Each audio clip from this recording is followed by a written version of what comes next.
easing in the country from Monday. The LBC Markets report in the city, the FTSE 100 closed down 1 point at 71.24. The pound buys $1.38 and €1.17. LBC weather, showers in central England and Scotland tonight.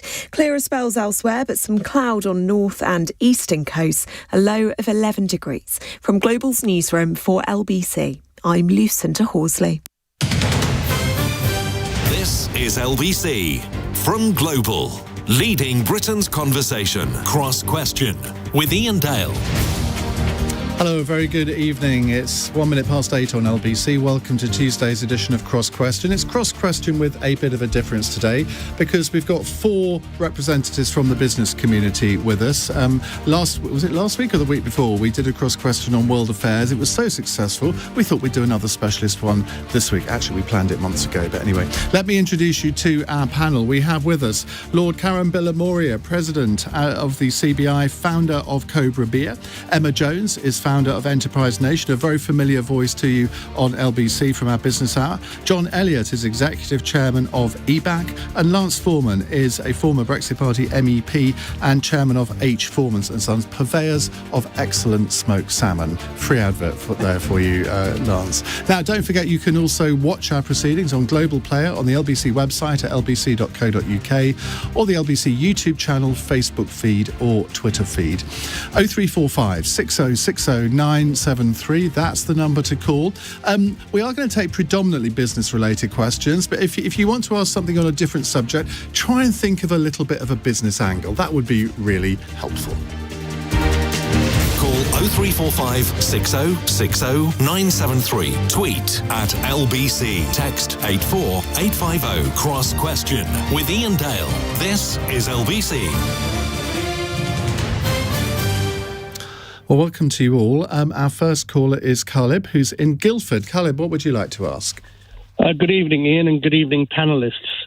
As we now go into a sort of an economic recovery sort of phase, and we're getting on top of the coronavirus crisis, we have to pay the bills. And the obvious bill is that the national debt is at an all-time high, although interest rates are very low, so we can service that debt. But nevertheless, there is immense intergenerational unfairness, so to speak, in the sense that younger people have to struggle to get on the housing ladder, and the older generation generally have, a lot of housing wealth and have a lot of, very fairly generous pensions. So if the panelists were had to advise the government in terms of squaring the need for getting the economy going and also paying off the national debt, what advice would they be giving to the Chancellor, and what taxes would have to go up, and where would public spending have to be cut, and what would be the role of business in this? So about 4 questions there, Caleb. Well done. We could actually do the whole programme just based on your question, I think. Karan Bilimoria, it's some really good points there that Caleb is making. What's your response? Caleb, thank you for your question. And this is a question I get asked a lot of the time is, We've spent all this money saving the economy. How are we going to pay for it?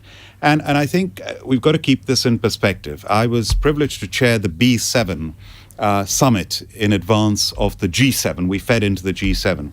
And we had Dr. Geeta Gopinath, the chief economist of the IMF, who spoke to us from Washington. And she said the global recovery is going to be a twin-track recovery around the world. There are going to be countries like the United Kingdom that have been able to spend a huge amount of money. I mean, £400 billion in absolute terms or in per capita terms is very high. And that has helped to save businesses and helped to save jobs. On top of that, she said countries that have a vaccination program that is really good, and we're ahead of the game on that. We've got 2/3 of the adult population vaccinated, almost 90% of adults first jab. We're doing really well at the vaccinations. So countries like that will bounce back very quickly. And Andy Haldane, who just retired as chief economist of the Bank of England, said our economy is like a coiled spring. So given that we're in this fortunate position, we should be able to bounce back very quickly. But what we do not need are taxes, and what we do not need is austerity. After the financial crisis, we had a decade of austerity, which led to low growth, and look where it got us. So we definitely don't need that. In fact, in February, the Indian government had their budget a month before our budget in March. And I remember being on a call with the chief civil servant in charge of the budget and the head of the Confederation of Indian Industry, the counterpart of the CBI, Confederate British Industry. And they said very clearly, we did not increase the taxes in the Indian budget. We did not increase taxes. Two reasons. One, businesses have suffered so much. Two, we don't want to stifle the recovery. And I said, I hope our Indian origin Chancellor Rishi Sunak is listening very carefully, because do not increase taxes. And okay. he didn't. He didn't increase taxes. But if you don't tax in 2 years' time, and so we now have the chance for the two things: no tax increases, encouraging growth, encouraging investment. We've got the super deduction of 130%, because what's going to happen is when you encourage growth, when you encourage job creation, it's a job creation that creates the taxes. The highest amount of tax comes from PAY and national insurance, and the VAT when people spend. So that's going to pay for the 400 billion. I get that, but the 2 trillion national debt, you haven't mentioned once in that answer. Does it not matter? So, at the end of the Second World War, our debt went up to 250% of GDP. It took until 1963 to get that down to 100% of GDP, which is where we are at the moment. So there's no question about that. And at today's very low level of interest rates, 0.1%, that's the lowest since the Bank of England was founded in the late 1600s. At that very low level of interest rates, we can afford that debt. And it is. But if interest rates go up, if we have inflation, which I'm personally very worried about, we are already seeing inflation in many areas, then that is going to be a challenge going forward. Emma Jones from Enterprise Nation, you deal predominantly with small and medium-sized enterprises. Just give your answer, if you can, within that prism, because obviously, I mean, I've always thought the recovery is not going to be driven by necessarily all the large companies. It's the SMEs that are going to drive the recovery. Iain, there's only one prism from which I can ever speak, which is small businesses. And yeah, I mean, in response to the kind of question, I would say boost the confidence of small businesses. This is kind of the job to do now. Consumers are spending, which is amazing. And the big thing that we want to see is essentially small businesses primed to make sales. Because back to that question of how we do pay down the national debt, and again, Lord Bilimoria has just referred to this, is the more sales that small businesses are generating, the more taxes they'll be paying, regardless of the tax rate going up. They'll just be paying more because they're making more. So if we can equip, and actually we're launching a sales training program tomorrow, because small businesses across the board have said to us, we're feeling confident, we're feeling optimistic, we can see our consumers coming back. And of course, those businesses that were online over the last 15 months haven't actually lost any of their customers. It's more those with physical premises. They can see customers coming back. They're excited about the potential of international trade. What they want is the skills and training on how do I get more customers? How do I keep those customers coming back to me? And then they're very happy to pay the tax that comes as a result of hopefully creating more wealth. John, Elliott, let me just repeat the question, which I'm going to sum up in this way. Given the huge national debt, how should the public finances be restructured? Now, I introduce you as Executive Chairman of EBAC. Just for our listeners who don't know you, what is EBAC? And just give us a little flavour of where you're coming from on this. Well, EBAC with manufacturing, and we've been around for 50 years next February. We manufacture washing machines, dehumidifiers and bottled water coolers. So I'm 100% manufacturing. That's my entire life, and that's a long life as well. So I just think of these in simple terms. Imagine a household. You've had a devastating 2 years of income. Do you borrow money to maintain your lifestyle, or do you cut back? Now, my view is you cut back. Would you, if you've had a devastating year, would you then go and buy a conservatory on hire purchase? You've got to cut back. We've got to look at balancing the books. We didn't even balance the books before the pandemic. We've got to get back to basic fundamentals of spending no more than we earn. Now, if I was speaking to a Labour politician, if we had a Labour politician on the panel now, they would say you cannot compare household expenditure to government expenditure. There is no comparison there. Margaret Thatcher used to do it quite a lot, but they are different, exactly, aren't they? It's exactly the same. It's the same in business. In business, if you've had 2 difficult years, you've got to adjust. You've got to change your activities. You've got to spend less. You've got to look at. You've got to be realistic. You've got to balance the books. I find it very difficult when people say, someone just said, now you can borrow money because the interest's cheap. You've got to repay it 100%. We shouldn't be. But that's the attitude of a teenager. I'll borrow the money because it's got low interest rates. We should only borrow the money if we need to borrow it. We shouldn't borrow money to maintain our lifestyle. If you've got a hole in the roof, you borrow money, but you don't borrow money to go out on a Friday night. And that's what we do. We're borrowing money to maintain our lifestyle because politicians believe we get re-elected. I don't know if you've ever been called a teenager before, Karan, but that remark was aimed at you. I mean, there is a point to this. We cannot keep burdening future generations with more and more debt. Surely John is absolutely right. A bit of Thatcherism, that's what we need. John's point... It's as simple as that. Point of balancing the books, absolutely that is the intention to balance the books. But you've got to look at the situation we were in. In February last year, we had unemployment at 3.5%, one of the lowest in our history, going back to the 1970s. We had an economy that was not in recession, an economy that wasn't maybe growing a lot, but it was growing a little bit. It was fine. Now we've had this pandemic, and perfectly good businesses and a perfectly good economy has been brought to its knees. It dropped by nearly 10% last year. So we have suffered hugely. And it's thanks to the support that we're now going to be able to bounce back very quickly. Okay. And I'm very confident we're going to bounce back very quickly, and we're going to be able to pay back this debt through growth and investment. Now, Lance Forman, your business has been at the sharp end of this over the last 18 months, I imagine. Yep. Your customers, again, correct me if I'm wrong, are predominantly in the hospitality sector. How have you survived, and what do you want the government to do now, and particularly in relation to Caleb's question about restructuring the finances? And you've seen a big disagreement here between John and Karan. Where do you stand? Well, lots of questions there. Yeah, I know. How have we survived, first of all? We have a wholesale business supplying hotels, restaurants and so on, and then we have an online business, and we're very lucky that we have the online business because people still have to eat, and they might not go out to restaurants, but they still have to eat somewhere. That was your saviour, and so really. It was our saviour that we were able to supply food direct to people's homes. So that was on a personal note. We were very fortunate that helped plug the gap. I agree with John on government borrowing. The government can't keep on borrowing. Yes, it's cheap to borrow now, but it's not necessarily going to be cheap forever. And at some stage, the government has to pay it back. And, he compared Labour politicians to teenagers. The thing is, a household is the same household come what may. A politician might only be in power for 5 years, and then he can throw the problem onto somebody else. So they don't really have the same. You really can't compare the two. The debt has to be paid back. My biggest concern, actually, is that the government have decided that the way to pay the debt back is to raise corporation tax in a few years' time. I think that's an absolute massive mistake. Well, we've actually got a question on that in a bit, so Don't go too far down that particular rabbit hole. No, look, at the end of the day, it's private sector growth is what counts. It's not government spending, because government could only spend taxpayers' money. It's private sector growth and private sector wealth is what you want to sort of stimulate. And there are only two ways to do that.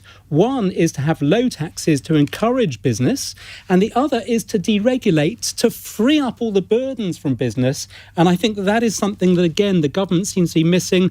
COVID has brought about so many additional regulations and made life just impossible for business.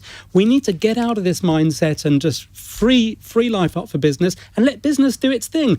It always does it well when it has that freedom. Caleb, how do you answer your own 5 questions?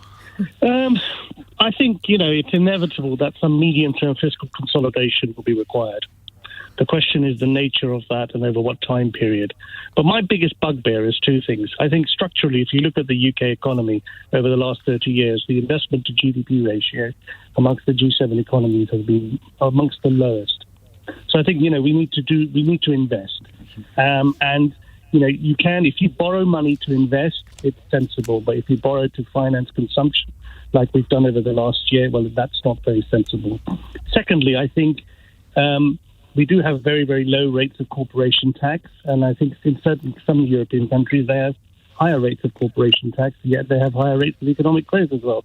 So I think the argument that, the level of corporation tax should be lower is somewhat weak, in my opinion. But I would say that for startup businesses and for smaller businesses, lower taxes are required. And I think some of the bigger businesses with broader shoulders can, pay higher levels of taxes. Okay. But the other point I'd like to make is some of these big tech companies, they have to pay their fair share.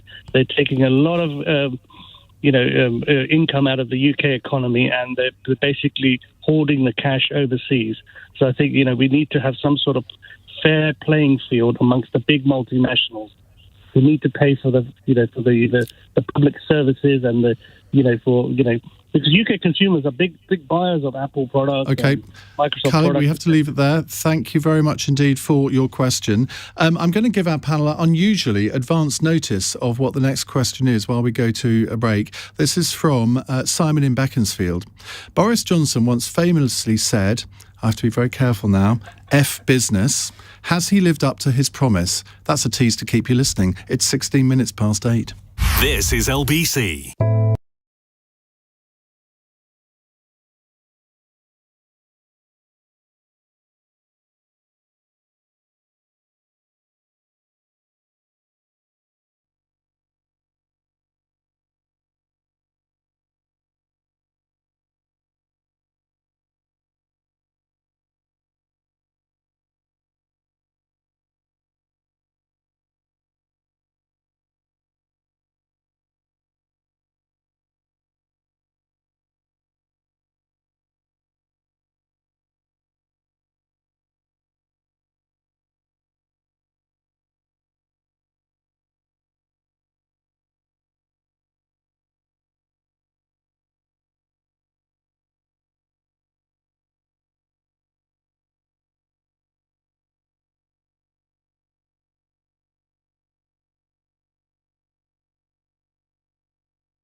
With me are Lord Bilimoria from Cobra Beer and the CBI, Emma Jones from Enterprise Nation, John Elliott from EBAC and Lance Forman from H. Forman and Sons. Right, let's go to this text question. Boris Johnson once famously said, F business. Has he lived up to his promise, Emma Jones?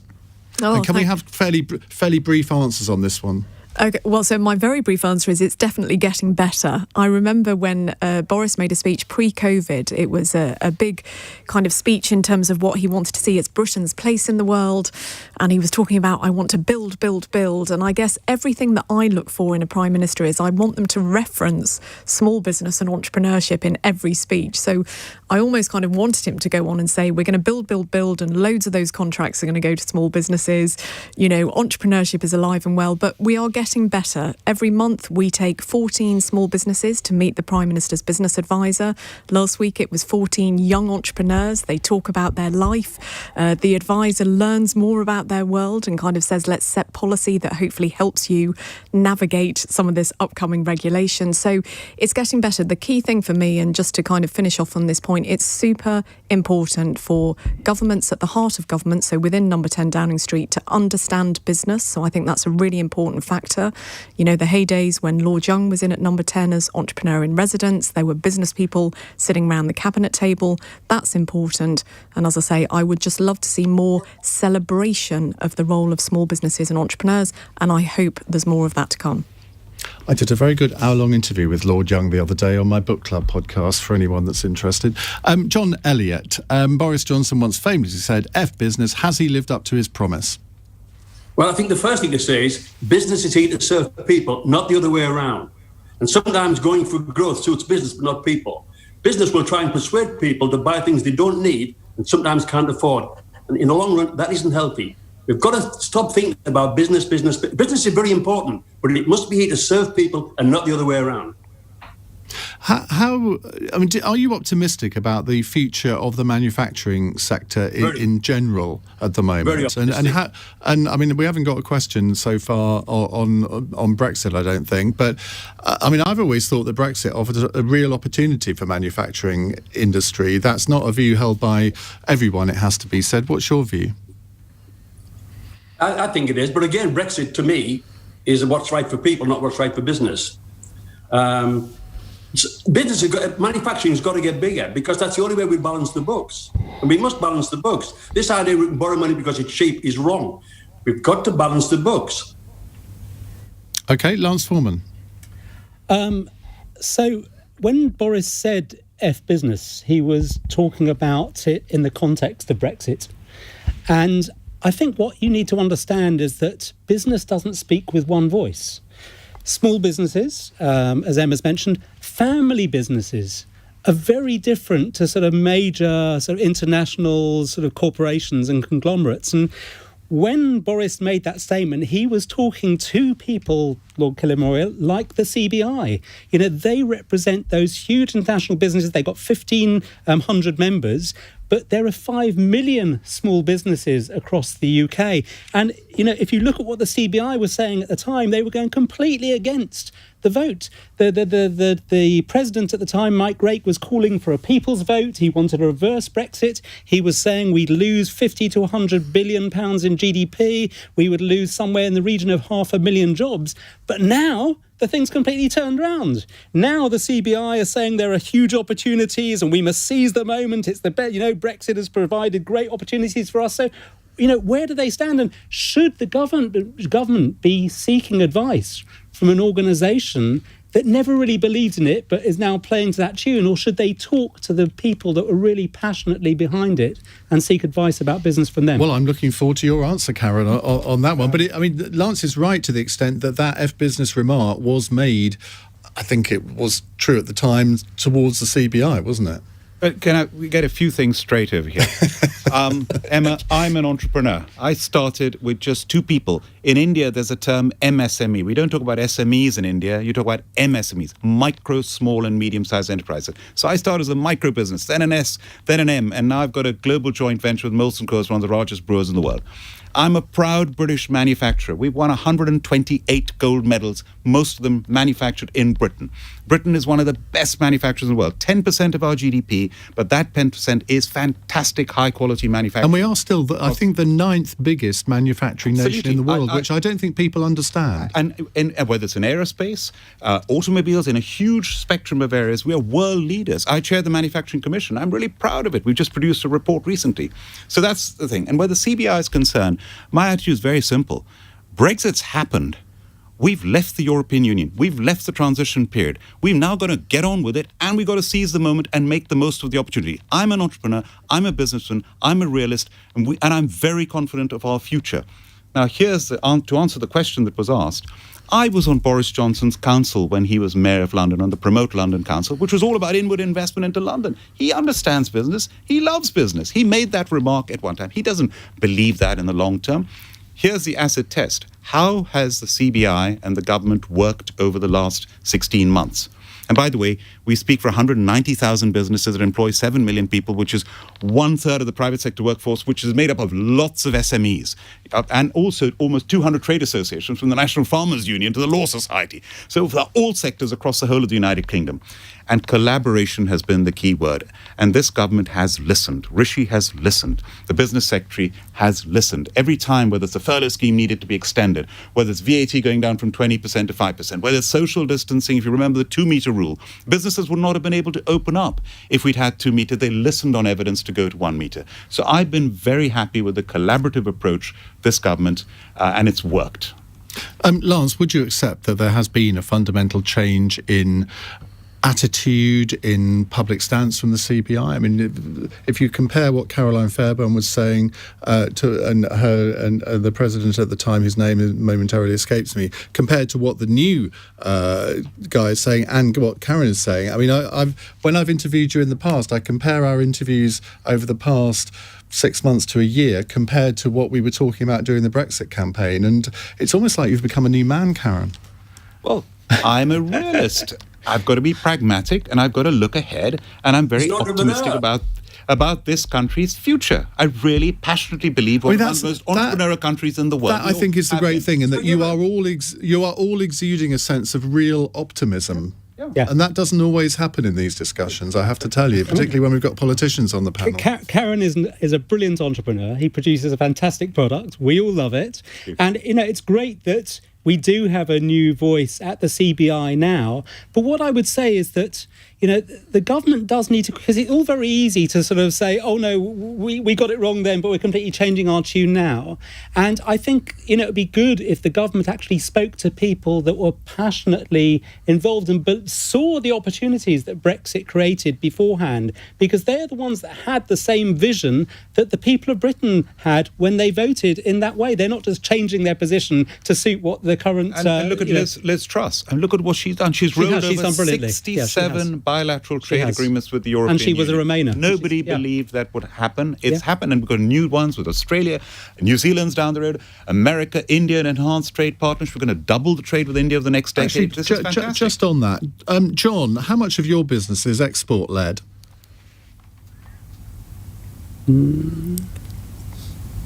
Probably about half of it. Partly to the EU and partly to the USA.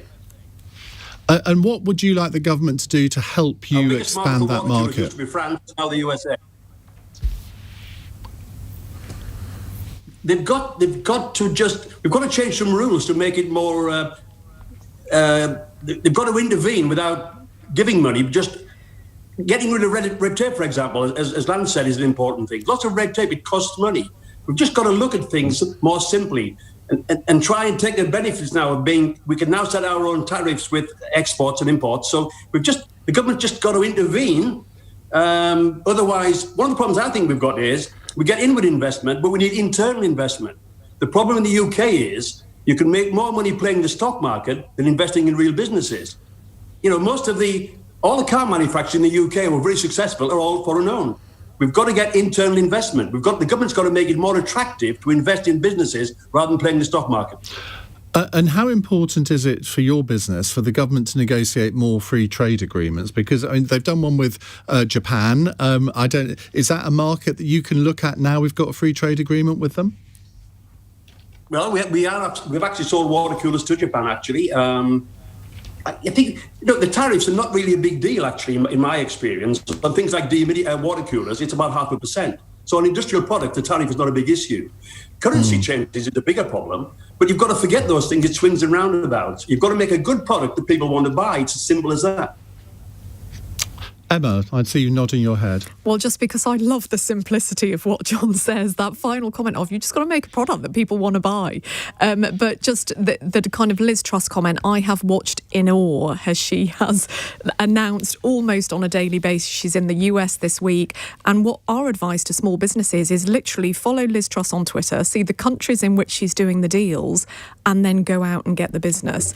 There has been a little bit in the press this week that the department that Liz runs, Department for International Trade, has actually just dropped a small business programme which was called Trade Show Access Programme. It gave small amounts of money to small businesses to go to trade shows.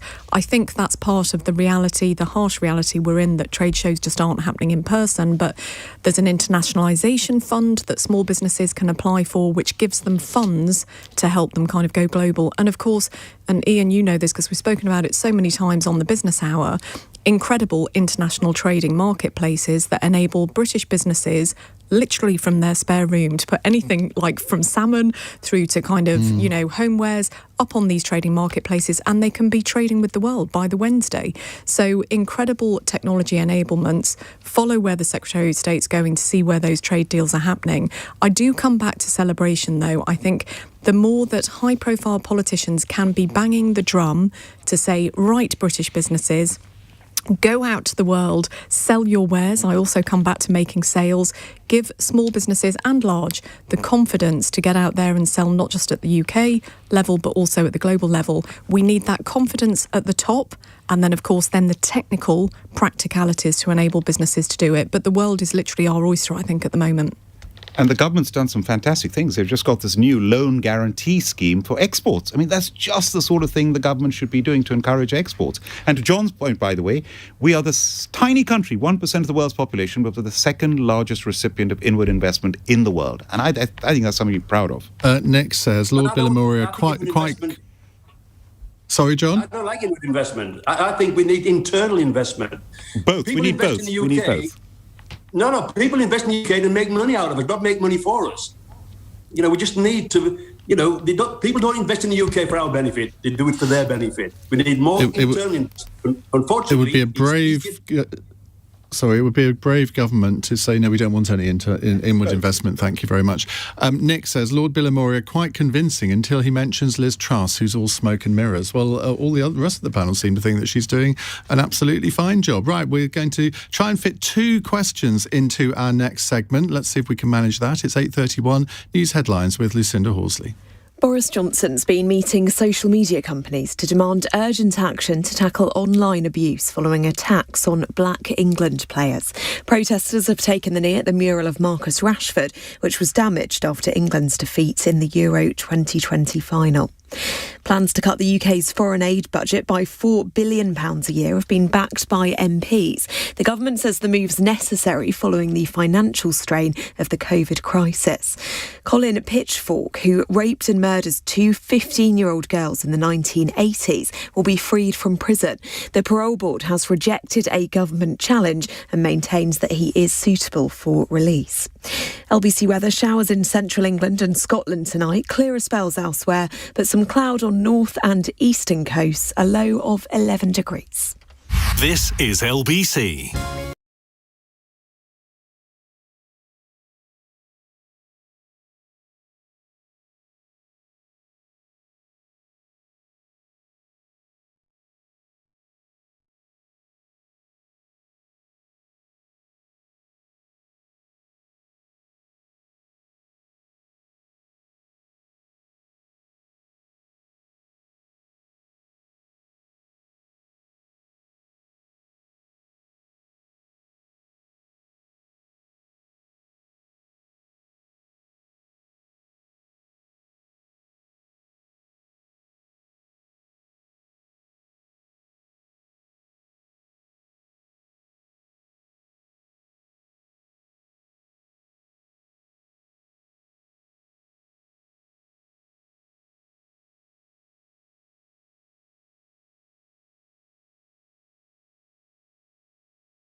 A lot of people tune in at 8:30. So let me reintroduce my panel. Lord Bilimoria is president of CBI, founder of Cobra Beer. Emma Jones is founder of Enterprise Nation. John Elliott is executive chairman of EBAC, and Lance Forman is chairman of H. Forman and Son. Is that right? Is that your proper job title? People call me all sorts of I'm strange sure they things. do. Chairman will do. Let's not go into that. Right, Christopher is in Wimbledon. Christopher, what's your question for our panel, please? Hi, Ian. Hi, panel. Simple question. How do you solve a problem like corporation tax? Well, that is a very short and simple question. John Elliott, let's come to you first. Well, very simple. I would get rid of all taxes on income and business and have one tax on consumption. One simple tax, which is on consumption. And the more you consume, the more tax you pay. Dead simple, that. Very easy to apply, like VAT. So that's what I would go for, turnover tax, and get rid of income tax and profit tax, because making profit is good. Don't handicap. Earning money is good. Encourage that and get your money from consumption. The more people consume, the more the tax they pay. Well, there shouldn't be any business taxes. Simple. No tax on income of any kind, only tax on consumption. And it can be a higher rate for fuel or things that are bad for the environment. One simple tax. And then all of these lawyers and accountants working out schemes to avoid tax, all the jobs have gone, and we can use them for building washing machines instead. Well, that would be true. But if you are somebody who's on the breadline and instead of paying 20% VAT, you're paying 35% VAT, you're not going to think that's a great idea. It would be about 1% on turnover, because it would be turnover, not on. It would be much smaller than that. But of course, there's lots of adjustments, but it's got to be something we change too, because obviously your income could be reduced, couldn't it? Wages could be reduced because there's no tax to pay. So I think it'll take some time, but we've got to think outside the box and do things different. Our current tax system is too complicated, and there's too many people spending time trying to avoid paying it legitimately. Okay. So we need something simple. Let's think about it. We don't change things enough. We all resist change. We've got to think outside the box. And I would make a very simple tax based on consumption. We'll need to make adjustments to deal with people's income, as you rightly say. OK, Lance Forman, corporation tax, what would you do with it? So, over recent years, as George Osborne was reducing the rate of corporation tax, what you saw was revenues from corporation tax actually increasing. And I used to think that, this is a good move. We should drop corporation tax perhaps to 10% below the Irish rate at 12.5% to encourage people to invest here rather than there. But I've actually come round to thinking that what John's talking about isn't actually completely stupid. I think we should completely That's an endorsement of sorts. No, I think we should scrap corporation tax. And the reason for that is that, first of all, of course I understand it makes sense and it's equitable to tax the rich to help the poor. But with businesses, you don't want to help poor businesses. You want successful businesses to thrive, because they're the ones that drive growth, create employment. And if a business doesn't have to pay tax on its profits, what is it going to do with those profits? It'll either reinvest, which is great because that creates more jobs and more wealth, or it might pay out higher salaries or employ more people. And if it does that, the government actually raises tax at a higher rate than corporation tax, or it can also lower its prices to consumers because it doesn't have to pay so much tax, and that's good for the standard of living. In an idealistic world, you might be right, but we all know what's happened when there are big profits in large companies. They tend to go off in huge dividends to or bonuses to the directors. Even if that happens, just think, the directors pay tax at 45%. Corporation tax is 19%. The government would earn more than double by doing that. So that's not necessarily a bad thing. That gives them much more revenue to fund all the public services they want to fund. You should tax people, not businesses. Businesses should be allowed to flourish, and they create the growth, and then tax the people, tax the owners through dividends, tax the employees, tax the consumers and so on. I just think that would be a much simpler and much more efficient way to collect our taxes. Karan Bilimoria. There's no question about our tax system gets more and more complicated. We need to simplify our tax system. I'm totally for that. But with corporation tax, we need to have a rate. It does worry me that it's going to go up to 25% in one go in 2 years' time. 19% is very competitive, but on the other hand, right next door, as you've just said, in Ireland, it's 12.5%. And again, but it's going to go up there, isn't it? There's no question they have been attracting business investment there because of that lower rate of corporation tax. So it's a question of getting balance. But you've got to keep this in perspective. Corporation tax of the whole pie of the tax take is less than 10%. The vast majority, as I say again, comes from jobs. And it's businesses that create the jobs, that pay the taxes, that pay for the public services that we all benefit from. So we've got to continue to encourage job creation. And the corporation tax has got to be competitive enough to encourage inward investment and internal investment to create those jobs. And also, it's not just the tax rate, by the way. It's things like the super deduction. So the Chancellor's super deduction, where you can deduct 130% if you invest in business, is a masterstroke, because normally it would be 18%. You get 25% off your tax by investing. So you've got to encourage investment. That offsets a higher corporation tax rate. So it's very important to encourage investment as well as having a competitive tax rate. James says, plenty of Brexit, and then he uses a word I can't say on the radio, on Cross Question. Tory apologists show, he's calling us. What is the point of going against the tide? Wake up, man. Bad show. Well, I don't actually know how Emma voted in the referendum. I don't know how James voted. John voted. I might have a little bit of a guess there, but we are in a post-Brexit referendum world. And you say, what's the point of going against the tide? Well, we went against the tide in the referendum, in a way. And you can't go back on that now, James, however much you might like to. Emma, corporation tax, is it fit for purpose? Well, I guess the first thing to say is the hike in the tax rate won't affect lots of small businesses because it's only applicable to businesses that have got high profits. So hopefully lots of small businesses won't see that change in terms of the bills that they're paying. But there's another vote here for simplification. We've been working with the government for a number of years on this. You know, complexity can be what kills small businesses. There's great things like R&D tax credits, which are brilliant for small businesses, but small businesses are just like, well, it just adds into another option I've got. It's great for the accounting profession because you do need an accountant now to navigate things like dividends, EMI schemes, R&D tax credits, super deductions, all of the things. Every time the government announces something, and of course I read a brilliant profile of our new Secretary of State for Business over the weekend that, you know, before he came into government, he was known as a very free trade person who believed in a very small state and didn't believe in much government interference when it comes to encouraging business and enterprise. But of course, when you go into government, you can't sit there as someone in government to say, oh, actually, I'm not going to do anything. You know, everything is working fine. I'm not going to change the environment. And so what you tend to see is kind of politicians after politicians tinkering, introducing new schemes. All it tends to do is confuse the end user, which is the business owner. So the business owner does go to their accountant to say, what does this mean? And just the comments always around large companies in terms of not paying their fair share of tax, just to confirm, they pay the legal amount of tax. So they sit within the law of what the UK says.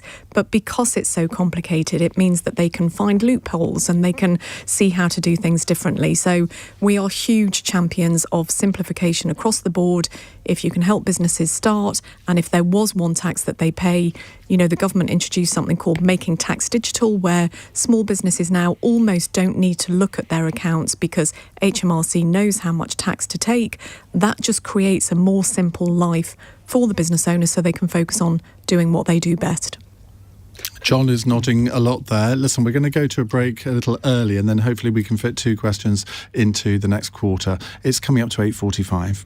This is LBC. Has your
6:47. John Elliott has a fan. Edwin in Harrow says, regarding your guest, John, I've never heard such fantastic common sense from one man in my entire life. He's 24-carat genius. Well, there you go. Thank you, Mother. Right, James is in, and I'm going to get this wrong, Gillingham as opposed to Gillingham in Dorset. Oh, thank goodness for that. I feel my work here is complete. What's your question, James? I really James? appreciate you taking my call. Thank you very much.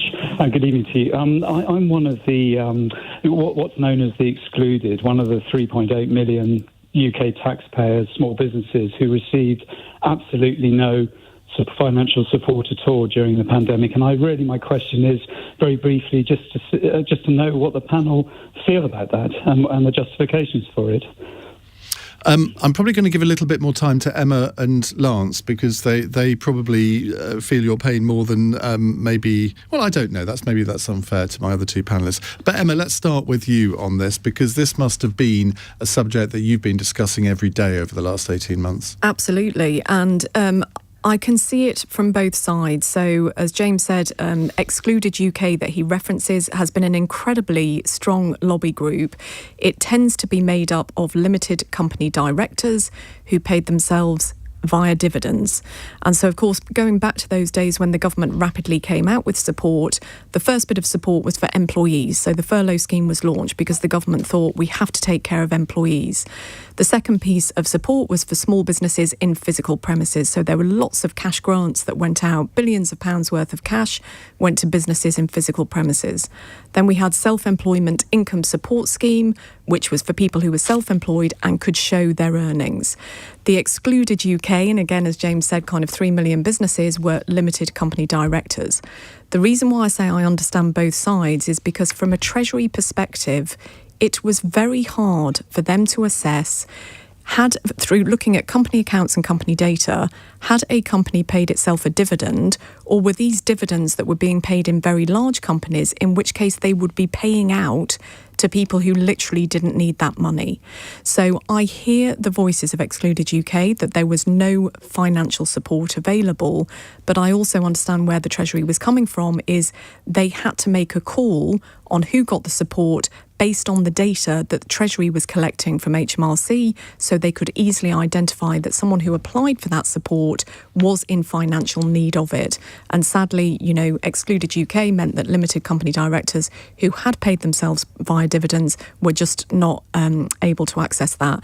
Our advice throughout the pandemic, and sometimes it was welcome, sometimes it wasn't, was to kind of really focus, and again, Iain, you've heard me say this many times, that back in March of last year, we called the first phase of lockdown the dash for cash. Thousands of small businesses came to Enterprise Nation saying, what support am I eligible for? How do I get a bounce back loan? How do I access anything to kind of keep my business liquid? At that time, we were there to help, to say, right, here's where you apply for a bounce back loan. Here are the eligibility criteria for all the support. When we moved into kind of May or June of last year, our advice changed. It was very much focused on, hopefully you've got your financial rescue plan. You've now got to figure out how to keep going as a business. If you're a physical business, sort out your digital presence. If you're already online, let us know how we can help you scale that. So even though, as I say, it wasn't welcome news for the people who weren't able to access that support, as a business owner, if you're not going to get the support, you've got to at some point say, I've just got to figure out how I can change this business so it keeps on running. Lance? Well, I had serious concerns about the way the government scheme worked from the outset, the furlough scheme. From my own personal experience, we've been through a number of crises in our business. We had a fire which burnt down our whole premises, and then a year later we had a flood where the whole place was a year underwater. And the saviour for us was the business interruption insurance. Now, with furlough, obviously properties weren't damaged. You're dealing with a virus that's just in the air. But businesses have been interrupted and they're making losses as a result of not being able to trade. And I think that there would have been a far better way of dealing with this by treating it as a business interruption and letting business firms' accountants make claims on behalf of those businesses for the losses that they had incurred as a result of the virus. And then they could have carried on paying whatever expense. They could have paid the employees and so on. But what furlough did, it discouraged work. At the very outset, you couldn't even have somebody working from home for a day or two. You'd have to employ them either full-time or not at all. So they obviously had to adjust that. But even now, there are still 1.5 million people on furlough. I know from my own experience, there are many firms out there that are keeping their staff on furlough because they want to be helpful to them. Even though they know there's probably not a job to come back to afterwards. And the crunch will be when furlough completely comes to an end.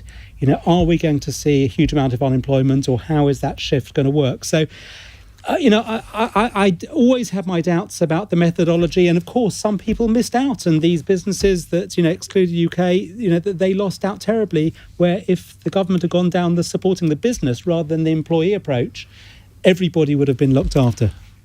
Karan and John, I'm not going to come to you on this because I want to fit one more question in, unless you've really got something that you're desperate to say. But James... I really feel for that, by the way. I really feel for the 3.8 million people. James, do you want to have a quick reaction to what you've heard? Yeah, just really quickly. The First Lady, I think it's Emma, took on board what she said. But the Treasury or the Tax Office know perfectly well what our earnings are and where they come from and where they go to, because they tax us on our earnings. It's not like we're sort of hiding anything. We are paid in dividends. My accountant set it up for me. It was just supposed to have been an efficient way. Most of us are just that it's done that way, and we're not trying to hide anything or be fraudulent. And as I said, the tax office know enough to tax us. So, they know where all our money's going to and coming from, dividend-wise and income-wise. That's what I'd say to that. But thank you. I appreciate you letting me ask a question anyway. Not at all. Wouldn't be the same without you asking questions, James. Let's go to Anthony in Staines for our final question. Anthony, what is it? Evening. It's very short. Could UK PLC withstand another lockdown? Karen? Yeah, we really cannot have another lockdown. And I think as we speak right now, we've seen the power of the vaccinations. I mean, they really are working. They're breaking that link with the virus. We've seen the power of testing, the mass testing that has been available free to all businesses.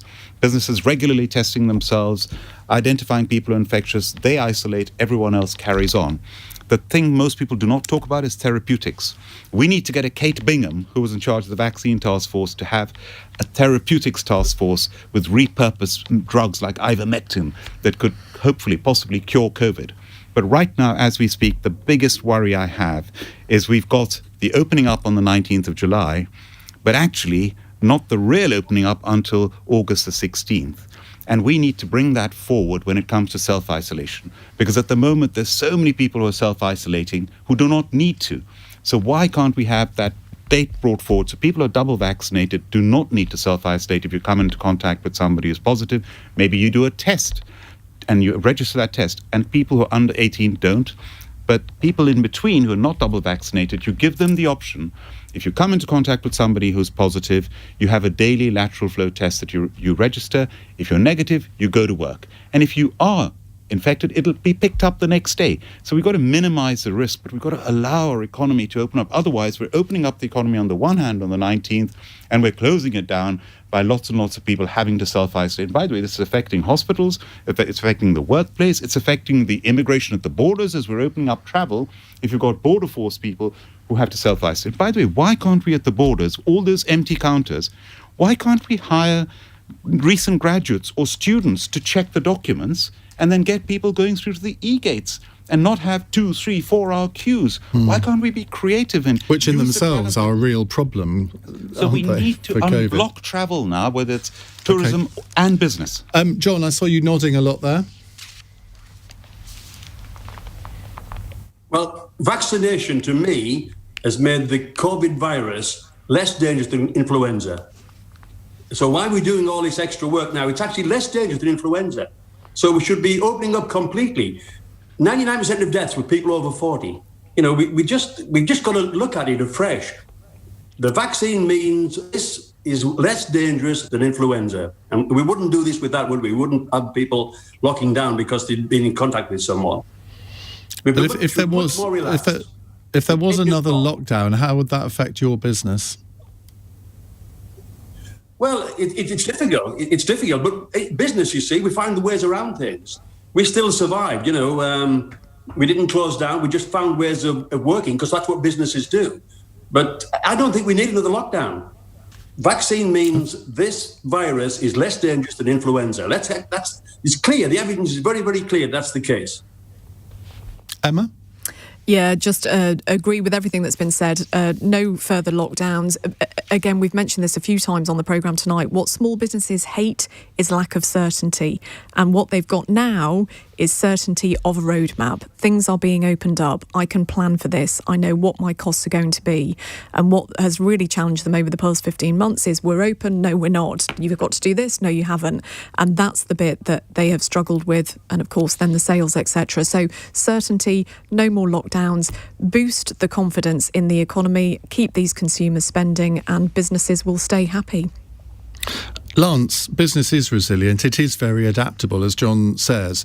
But for some businesses, there will come a point that if there's another lockdown, that would tip, I think, a lot of people over the edge. It's not just about whether there will be another lockdown. Even the talk of a lockdown is a problem. In my industry, in hospitality, there are many businesses that don't want to, they're not going to gear up for this autumn and this winter because they just don't want to spend all that money setting up again only to be closed down again. They need a cast iron guarantee that they can go ahead and invest and it's going to be safe to do so and re-employ people. But that's impossible for government to give, isn't it? It's not impossible because, they don't know that there could be, I don't know, a French variant, another Brazilian variant that could render the whole vaccination programme completely redundant. Well, if we don't have a vaccine, what else do we do? We can't keep locking down forever. There are countries that didn't lock down. If you look at certain parts of the USA, Miami and Texas, they didn't lock down, they didn't wear masks, and they've had better results than California where they did. So, we have to learn to live with us. We need to protect the vulnerable people. And I should end on a positive note, which is that there was a lot of talk about improving your vitamin D immunity, and you can get 97% of that from an 85-gram plate of smoked salmon. So there we go. I tell you, and the great news is we've got a great new health secretary, Sajid Javid, who's the most experienced cabinet minister in government. So I think we're in good hands. Final text question, which I think will give you all a bit more room to express some optimism. Sarah in Cheam, I'm considering starting up a small haberdashery company. What's the most fun part about doing business? Is it worth the stress? Well, Emma, you always look as if you're having fun whenever you come on the programme and talk about business. What's the most fun part about doing business? The freedom and just the ability to take your passion, turn it into a way of making a living. And of course, what every business owner loves is no one's telling them what to do. So create your own rules, enjoy that freedom, and definitely do it. Let your inner control freak out. Karan? Oh, being an entrepreneur, being in business is wonderful. Being creative, being innovative, having that freedom, being able to grow things, to employ people, to build teams, to have that buzz, that energy. It's just, and that's why we're now one of the most entrepreneurial countries in the world. And I'm so proud of it. We weren't 3 or 4 decades ago. Now we are. And I'm delighted and I'm proud to be an entrepreneur. Lance?